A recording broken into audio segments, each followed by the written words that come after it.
Ito ang pinakabago at pinakanakakagulat na horror film ng 2025. Tungkol sa isang serial killer na natrap sa time loop, sa isang restaurant, paulit-ulit siyang nabubuhay muli at nagpasya niyang patayin ang lahat ng tao doon.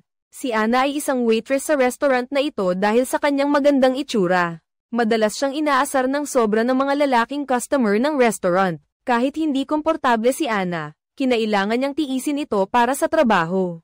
Nang araw na iyon, nag-uwi siya tulad ng dati at nakakita ng isang customer na nakasandal sa sulok.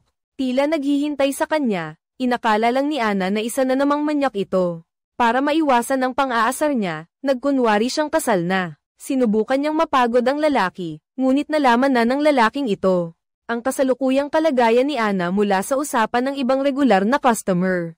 Dati siyang estudyante sa medisina na nag-aaral ng nursing. Ngunit sa kasamaang palad, umibig siya at nabuntis. Kaya napilitan siyang huminto sa pag-aaral, at mas malala pa.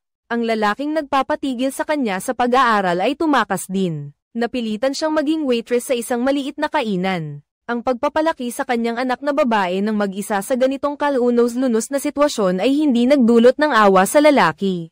Sa halip, ginawa nitong target ni Charlie si Anna. Ang patuloy na pagtanggi ni Anna ay lalong nagpasigla sa pagnanasa niya. Hinugot niya ang baril at itinutok kay Anna. Bago pa man may makadaan sa pinto, nakahandusay na siya sa sahig at ako ay mawawala na. Wala nang magawa si Anna kundi ang pumayag na sumama sa kanya sa sasakyan. Alam niyang kapag nakasakay na siya, tiyak na mahirap nang makatakas. Kaya sinubukan niyang kausapin si Charlie. Sinabi niya na maaari siyang mag-leave ng isang araw kinabukasan. Habang kumakain kasama siya, napagtanto ni Charlie na ang babae ay nagsisikap lang na mabuhay. Ngunit natuwa siya sa pagtikim sa takot nito, at pinilit siyang magbigay pa ng mga matatamis na salita. Gusto kong maramdaman ka sa loob ko matapos marinig ang gusto niya. Agad na tinapos ni Charlie si Anna sa isang saksak, tinatamasa niya ang kagalakan ng pagpatay. Ngunit sa susunod na segundo, biglang umikot ang paligid, at bumalik siya sa restaurant, tila bumalik ang oras ng isang oras. Eksakto sa oras na pumasok siya sa restaurant mula sa mga panauhin sa sulok. Hanggang sa TV na nakalagay sa harap ng bar, kahit si Anna pa, na hindi dapat naruroon, lahat ay eksaktong katulad ng isang oras na ang nakalipas. Nalito siya, naglakad-lakad sa paligid ng restaurant, at umupo sa pwesto kung saan siya umupo dati. Biglang lumapit si Anna dala ang coffee pot, hindi niya napigilan ang sarili na tanungin ulit si Anna para makumpirma. Ang oras ngayon ay Huwebes, ika-15, tama, talagang nakabalik siya sa nakaraan. Pagkatapos niyang mag-order ng steak na in-order niya dati, lumapit siya sa ibang customer, isang tahimik at hindi madaldal na customer na nag-iingay. Nakatuon lang sa pagkain ng french fries, sinubukan ni Charlie na tanungin siya. Tinanong kung naaalala nito na nakapunta na sila sa restaurant dati, ngunit tuluyan siyang binaliwala ng lalaki, inulit niya ang ginawa niya noong una. Pagkatapos ng shift ni Anna, ginamit niya ang baril para kontrolin siya at isakay sa sasakyan. Ngunit pagkatapos niyang pumutok, bumalik na naman siya sa restaurant, at si Anna ay buhay na buhay pa rin sa likod ng bar. Si Charlie ay napasok sa isang matinding galit, bilang isang serial killer, nakapatay na siya ng maraming tao. Ngunit hindi pa siya nakakakita ng taong hindi mamatay-patay. Hindi siya makapaniwala at hinilingan niya si Anna na itaas ang kanyang damit. Ang kilos na ito niya ay hindi kinaya kahit ng mga lalaking customer, na madalas mang-asar kay Anna sa restaurant. Gayunpaman, agad na hinugot ni Charlie ang baril sa ilalim ng banta ng baril. Dahil hindi naglakas loob kumilos ang mga lalaking customer, napilitan si Anna na bahagyang itaas ang kanyang damit para ipakita ang kanyang tiyan. Wala namang sugat ang kanyang tiyan, kaya napaniwala na lang si Charlie na totoo ito. Sa sandaling iyon, may ilang kabataan ang pumasok sa restaurant. Sarado na kami ngayong gabi, sa sandaling siya ay nagpabeya. Hinawakan ng lalaking bisita ang pagkakataong bunutin ang baril sa kanya, at binaril siya hanggang sa mamatay ngunit mabilis siyang muling nabuhay. Bumalik sa nakapirming punto ng oras, sumigaw siya at tumakbo palabas ng restaurant. Talagang nakabalik siya sa nakaraan at walang saysay ang pagpatay kay Anna sa bawat pagkakataon. Ang mga taong ito ay palaging near-refresh at nakaupo doon na buhay. Pagkatapos niyang patayin sila, ito ay parang isang bangungot. Sa pag-aalinlangan, tumalikod siya at tumakbo palabas ng restaurant. Paulit-ulit ngunit pagkatapos ay start ang sasakyan. Bumalik na naman siya sa simula. Sa wakas ay nahanap na ni Charlie ang pattern, Tila hindi talaga siya makalabas sa sakop ng restoran. Pagkatapos ng pagkabigo, mabilis siyang nakabawi. Pinagmasdan niya ang bawat tao sa loob ng restoran, may isang magkasintahan na nakaupo sa gitnang mesa. At may dalawang nurse na nakauniporme na nakaupo sa bar. Bukod pa rito, may dalawang lalaking madalas pumupunta sa restoran. Kasama ang 3 kabataan na pumasok pagkatapos niyang pumasok. Sa kabuuan, iyon lang ang mga tao sa loob ng restoran. Sa lahat ng iyon, ang pinakakakaibang bisita ay ang kalbong lalaki. Natahimik na nakaupo sa sulok at walang tigil sa pagkain ng French fries. Siya lang ang bisitang nag-iisa. Dahil palagi siyang tahimik, may ugali si Charlie. Naikwento sa bisitang ito ang mga nangyayari sa kanya. At ang pagkalito niya sa time loop kahit na hindi naman nagbibigay ng anumang reaksyon ang bisitang ito. Ngunit sa pagkakataong ito, may kaunting pagkakaiba ang lalaking ito. Kahit na wala siyang sinabi nang tanungin siya ni Charlie kung ano ang dapat niyang gawin. Ngunit ang tingin niya ay nakatutok sa nurse sa bar. Kaya naman nagkaroon ng masamang ideya si Charlie. Tumayo siya sa tapat ng banyo. Para obserbahan kung kailan mag-CCR ang nurse. Pagkatapos niyang magmasid, direkta siyang umupo sa tabi ng magkasintahan. Sa ilang pagmamasid, napansin niya ang relasyon ng magkapareha. Ay hindi pangkaraniwan, pareho silang nasa hustong gulang na. At pareho silang may kani-kanyang pamilya. Ito ay isang immoral na relasyong pang-aagaw. Umupo si Charlie at kinutya ang lalaki. Kahit sinadya pa niyang yakapin ang nobya nito sa harap ng lalaki na hindi na mapigilan ng galit. At gustong sumabog, kinuha niya ulit ang baril. Sumpa. Ang asawa mo ang nagpadala sa akin dito at dapat itinapon ko na ang bangkay mo sa basurahan sa likod. Ang ginawa ni Charlie ay nagpapakita na mayroon pa siyang batayang moral. Ngunit hindi niya ito sinunod, pagkatapos ay sinadya pa niyang kausapin ang mga nurse at mga lalaking bisita. Walang gustong makipag-usap sa kanya dahil ang mga sinasabi niya ay laging may kasamang pang-aasar. Wala siyang anumang paggalang, gayunpaman, si Charlie. Naramdaman niyang nahanap na niya ang ritmo at bumalik na siya sa dati. Gusto niyang maging agresibo, ang kakaiba sa gitna ng karamihan. Sa pagkakataong ito, siya mismo ang nagtapos sa paulit-ulit na pangyayari. Sa susunod na pag-ikot, sa oras na magbanyo ang nurse, nagkubli siya sa labas ng pinto at naghintay. Pagpasok nito ay agad siyang sumunod at sinaksak hanggang mamatay ang nurse. Pagkatapos ay itinulak niya ito sa cart ng tagalinis, hindi inaasahan na pagtulak niya ng cart ay nabangga niya ang janitor. Nagpakita ng kasiglahan si Charlie. Sinabing handa siyang tulungan ang janitor na itulak ang cart palabas. Pagkaalis sa restaurant, direkta niyang pinatay ang janitor. Ang paulit-ulit na paggawa ng krimen ay nagpapasigla sa kanya. Sa sitwasyong ito, muli siyang bumalik sa restoran. Dahil hindi pa natatapos ang time loop, nararamdaman niyang tama ang kanyang ginagawa, marahil ay binibigyan siya ng Diyos ng pagkakataong mabuhay muli ng paulit-ulit. Para patayin niya ang lahat ng tao sa restoran. Baka sakali kapag napatay niya ang lahat, makakatakas na siya sa time loop. Sa sandaling iyon ang kasama ng nurse sa restoran ay napagtantong nawawala siya. At nag-aalalang naghahanap sa lahat ng dako, si Charlie ay kalmadong nakaupo sa bar. Nagpapanggap na walang kinalaman sa kanya ang lahat. Ang susunod niyang target ay ang babae sa mag-asawa. Ang babaeng may kabit, kaya bigla siyang sumulpot sa likod ng babae. At sinasaksak ang leeg nito sa harap mismo ng kabit nito. Ang lalaki ay natigilan na nakanganga. Hindi agad naisip ang tumakas, kalmado siyang umupo sa tabi ng lalaki. At sinipi pa ang banal na kasulatan na nagsasabing ang pangangaliwa niya at ng babae ay parehong dapat parusahan ng kamatayan, pagkasabi niya nito. At sa kanya sinaksak sa mata ang lalaki, na ikinamatay nito agad-agad ang ginawa niyang ito. Ay sa wakas nakakuha ng atensyon ng ibang mga nakaligtas. Sa loob ng restoran ang nanggagalit na nurse ay humarap upang tanungin siya kung ano ang ginagawa niya. Hindi na siya nagpanggap at muli niyang hinugot ang baril. Ako si Mr. Charlie at may plano ako. Napatayin kayong lahat ng tahimik, huwag kayong mag-alala. Hahanap ako ng paraan. Ang lalaking bisita ay nag-instinct na hinawakan ng baril sa kanyang baywang. Ngunit matagal nang nag-iingat si Charlie sa kanya, napagtanto niya na walang tao sa kusina. Sa susunod na segundo, ang matipunong kusinero ay lumitaw sa likuran. At tinamaan siya sa ulo gamit ang kaldero. Sa susunod na pag-ikot, baliw siyang pumatay. Ang pagpatay sa iba ay hindi naman talaga mahirap. Ang mga customer sa restoran ay pinatay niya ng paulit-ulit. Si Charlie ay masayang tumalon pa sa mesa at sumigaw na siya ang Diyos. Nagsimula siyang maramdaman na kaya niyang gawin ang lahat, ngunit nang ang Kusiniro na ang pagkakataon, nagkaroon ng malaking problema. Kung hindi niya mapatay ang Kusiniro sa pagkakataong ito, hayaan na. Dahil sa patuloy na pagpatay, nagutom siya. Gusto niya ng itlog kaya inutusan niya si Ana na maghain ng pritong itlog. Sinabi ni Ana sa kanya na almusal iyon ngunit hindi sila naghahain ng almusal at oras na ng hapunan. Nagalit si Charlie nang tanggihan siya, wala ba kayong itlog? Isang pritong itlog lang, ganyan nakahirap. Napilitan si Ana na isisi sa Kusiniro, sinabing dapat niyang kausapin ang Kusiniro tungkol doon. Diretsyong nagtungo si Charlie sa Kusiniro at naging matigas. Humiling siya sa Kusiniro na ipagluto siya ng sunny side up ngunit pinayuhan siya ng Kusiniro na humanap na lang ng mauupuan. At huwag nang gumawa ng gulo agad namang sumigaw at nagmura ng malakas si Charlie. At nagmayabang pa na siya ay isang Diyos. Sige po, Diyos ko. Hahanapan ko po kayo ng mauupuan. Pagkatapos ay kinuha ni Charlie ang kutsilyo at sinubukang saksakin ang Kusiniro. Ngunit sa loob lamang ng 5 segundo ay napatumba na siya ng Kusiniro sa sahig. Hindi inaasahan ni Charlie na ganoon kalakas ang Kusiniro ngunit gaano man siya kalakas, hindi siya kasing lakas ng baril.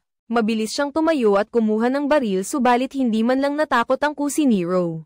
Naramdaman ni Charlie na medyo mababa ang tingin niya sa paggamit ng baril. Kaya ibinaba niya ang baril at humingi ng patas na laban ng kamay sa kamay.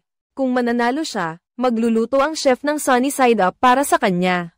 Ngunit sa huli, lubusan siyang nabigo pagkatapos ng maraming pagsubok. Patuloy niyang ikinukwento ang kanyang mga kabiguan sa bisita. Pagkatapos niyang ilabas ang kanyang saloobin sa mga tahimik na lalaking ito. Huminga siya ng malalim, nagpabawi ng loob, at muling nagtungo sa kusina. Ngunit ang naghihintay sa kanya ay isa lamang matinding kabiguan. Kahit na nahulaan niya ang ilang galaw ng chef, ngunit sa harap ng lubos na kapangyarihan, kahit ang paghula ay walang silbi. Nagsimula siyang makaranas ng iba't ibang kakaibang paraan ng pagkamatay. Kabilang dito ang pagpilit ng chef sa kanyang ulo pababa sa kawali, na mainit at nagpapainit sa kanyang ulo, ngunit kailangan niyang aminin. Ang pagdating ng chef ay parang isang super boss sa laro. Kahit na napakahirap talunin, hindi bababa sa nagbigay ito sa kanya ng kaunting kasiyahan. Sa loob ng time loop na ito bago lumabas ang chef sa loop. Ang tanging nararamdaman niya ay walang katapusang pagkabagot. Ang dahilan kung bakit naging kawili-wili ang pagpatay ay dahil ang buhay ng lahat ay isang beses lamang mamamatay ang pinatay niya, at nararamdaman niya ang kasiyahan ng pagkasira mula doon. Ngunit nang matrap siya sa time loop na ito, kahit ilang beses pa niya silang patayin. Lahat sila ay babalik sa simula, nakikita silang buhay na buhay sa harap niya. Kahit ang pakikipaglaban sa chef ay mabilis ding nagpabagot sa kanya. Sa wakas, hindi na niya napigilan at hinugot ang baril. Pagpasok pa lang sa kusina, agad niyang pinatay ang Kusiniro. Pagkatapos, nagprito siya ng itlog para sa sarili niya, pero pagkatapos niyang kainin ang itlog na iyon, nakaramdam na naman siya ng kawalan. Napilitan siyang hugatin muli ang baril at sinimulan ng isa pang pag-ikot. Naging bilanggo na siya ng oras, gustong lumaban sa mga patakaran. Ngunit hindi niya alam kung saan magsisimula, muli siyang lumubog sa matinding kalungkutan. Ngunit sa linggong ito, may napansin siyang kakaiba. Lahat ng gamit at lahat ng bisita sa restoran na ito ay pamilyar sa kanya. Ngunit sa pagkakataong ito, may isang matandang lalaki na hindi dapat naroroon. Hindi niya napigil ang itanong kay Ana kung siya ba ay naghahalucinate. Hoy, nakikita mo ba yung matandang lalaki? Tiningnan ni Ana ng mabuti ngunit walang nakita. Nalito si Charlie, hindi na niya maintindihan ang nangyayari. Nang mapansin ni Ana ang pagkalito niya, mahinahon siyang umalo. Sinabing baka kailangan na niyang umuwi. Nalito si Charlie, hindi niya alam kung gaano na siya katagal na na-stuck dito. Hindi rin niya alam kung ilang beses na umulit ang oras. Gusto na rin niyang umuwi pero paano siya makakauwi? Halos nakalimutan na niya kung nasaan ang bahay niya. Pero tila may kaunting pagkakaiba ang pag-ulit na ito. Naghintay siya sa restaurant hanggang sa magsara ito. At hindi pa rin siya umalis. Tinawagan ni Ana ang pulis at may 2 pulis na dumating para arestuhin siya. Alam na ni Charlie na hindi na siya makakarating sa istasyon. Pulis pero nahuli pa rin ng pulis at inilabas sa restaurant. Sa sandaling akala niya tapos na siya, umulit na naman. Bumalik siya sa simula, nawalan ng pag-asa at bumalik sa kanyang upuan. Parang nawalan ng lakas ang buong katawan niya, tiningnan niya ang mga tao sa harap niya. Nang walang gana nang saktan sila. Karaniwan, sa bawat pagpatay niya, nakikita niya ang sigawan, iyakan at dugo. nakakakuha siya ng kasiyahan sa pagwasak ng buhay. Ngunit ang walang katapusang pag-ikot, paulit-ulit, ginawa siyang parang bata na binigyan ng manika. Isang manika na pinaglumaan na ngunit hindi niya maitapon o makawala. Ang tanging magagawa niya ay lumuhad sa harap ng bisita, at ikwento ang kanyang pagkalito at pagdurusa. Ngunit sa pagkakataong ito, ang tahimik na bisita ay biglang nagbigay ng tugon. Pinuna pa nga niya si Charlie bilang isang walang kwentang tao. Sinabihan niya si Charlie na isipin ang mga dakilang serial killer, at isipin kung ano ang gagawin ng mga taong iyon kung sila ay narito. Ano ang gagawin mo rito? Babalik ka ba sa upuan mo? At magtatampo pa, ang pampalakas loob na ito ang nagbigay kay Charlie ng gana na pumatay. Bumangon ang kanyang espiritu at baliw na pumatay sa restaurant, at sinubukang tapusin ang pagpatay sa lahat sa pinakamaikling panahon. Dahil lubos niyang nauunawaan ang bawat kilos at kilos ng lahat, ang pagpatay niya ay lalong naging bihasa. Nang mamatay sa kamay niya ang lahat ng bisita sa restaurant, ngunit dahil buhay pa si Anna, pinili niyang itulak si Anna sa silid ng mga gamit. Sa totoo lang, simula pa lang ay mayroon na siyang bahagyang pagtingin kay Anna. Ngunit dahil sa kanyang pagiging manyak, mas lalo niyang kinagusto. Mas lalo siyang pumipili ng target para maranasan ang kasiyahan sa pagpatay sa kanila. Alam niya na sa huli ay magre-reset din ang time loop. Dahil sa inis na mas stuck sa loop, malakas niyang inihayag ang kanyang nararamdaman kay Anna. Nang walang pag-iingat, at ikaw ang huli kong. Anna ay nakiusap sa kanya na patawarin siya dahil mayroon pa siyang anak na babae. Ngunit si Charlie, na walang pakialam, ay tinakpan ng kanyang bibig at tinusok ang kutsilyo sa kanyang tiyan. Matapos ang panandali ang kasiyahan, pagod siyang lumabas ng restoran. Pagkaupo niya sa upuan ng tsuper, matindi at walang magawa ang naramdaman niya.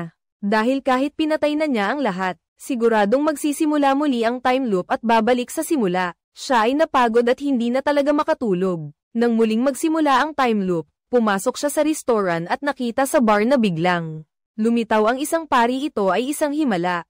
Wala na ba ang time loop sa pagkakataong ito? Ito ang parusa ng Diyos para sa mga kasalanan na nagawa niya. Hindi niya napigilan ang sarili at lumapit para umupo sa tabi ng pari. Tinanong siya ng pari kung ano ang natutunan niya mula sa mga kwentong ito. Pagod na sumagot si Charlie na gusto na niyang umuwi. Agad siyang tinanong ng pari kung handa na ba siya. Paulit-ulit na iginiit ni Charlie na handa na siya, pagkatapos ay tinanong siya ng pari na parabang nabasa nito ang kanyang kwento. Alam mo ba kung bakit ka narito? Gusto pang magpaligoy-ligoy ni Charlie. Ngunit itinuro ng pari na tiyak na alam niya kung bakit siya naroroon. Agad na bumagsak ang depensa ni Charlie, inamin niya ang lahat ng kanyang mga kasalanan, at humingi ng kaligtasan sa pari. Tinanong siya ng pari kung ano talaga ang gusto niya. Nawala nang masabi si Charlie. Sinabing gusto niya ng kalayaan. Gusto ko ng kapatawaran. Sa sandaling iyon, ang bisita sa sulok ay tahimik na umiling habang tinitingnan siya. Mukhang ang bisitang ito ay maaaring ang representasyon ng kasamaan, sa isip ni Charlie. Sa pagkakataong ito, sa wakas ay nakalamang ang pari. Inaliw niya si Charlie na mayroon pa siyang pagkakataong magsimula muli. Kailangan niyang magsimula muli. Kaya biglang naunawaan ni Charlie kung ano ang dapat niyang gawin. Nang mag-umpisa ang isa pang time loop, gusto niyang simulan ang paggawa ng mabuti. Nang pumasok siya sa restoran, nakita niya ang isang lalaking bisita na nang-aasar. Kay Anna ng sobra sa bar, automatiko siyang tumayo para pigilan ito. Pagkatapos, sinigurado niyang tama ang oras ng paglabas niya sa restoran. At hinarang ang tatlong kabataan sa labas ng pinto dahil alam niyang papasok ang tatlong bata na ito sa restoran pagkatapos. At pagtatawanan si Anna pagkatapos paalisin ang tatlong bata, hindi rin niya nakalimutang turuan sila kung paano maging mabuting tao. Bumalik muli si Charlie sa restoran dahil tinulungan niya si Anna kanina para pigilan. Ang lalaking bisita ay hindi masyadong nang-aasar, sa pagkakataong ito ay tila mayroon din siyang magandang impresyon sa kanya. Siya mismo ang nagtanong kung anong pagkain ang gusto niyang piliin at ipinakilala ang espesyal na putahe para sa kanya. Nag-order si Charlie ng espesyal na putahe na hindi pa niya dati na-order. Pagkatapos, pumunta siya sa dalawang babaeng nurse na nakaupo sa bar.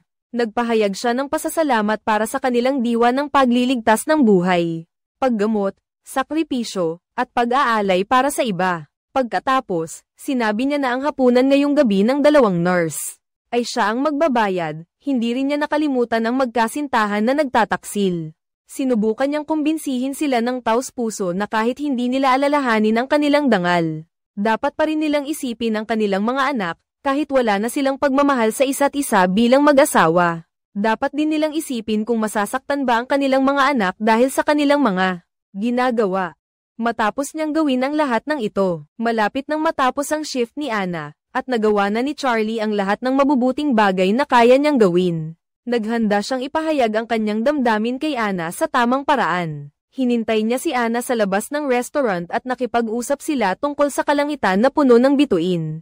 Hindi siya gumamit ng mga salitang nakakairita kay Anna, kaya nagkaroon siya ng magandang impresyon sa kanya. Unti-unting nagiging kakaiba ang tensyon sa pagitan nilang dalawa. Sinabi ni Anna sa kanya na mayroon siyang 10 taong gulang na anak na babae, at ang bata ay interesado rin sa kalangitan ng mga bituin. Agad na sinamantala ni Charlie ang pagkakataon at sinabing magugustuhan niya ang isang batang babae na tulad niyon.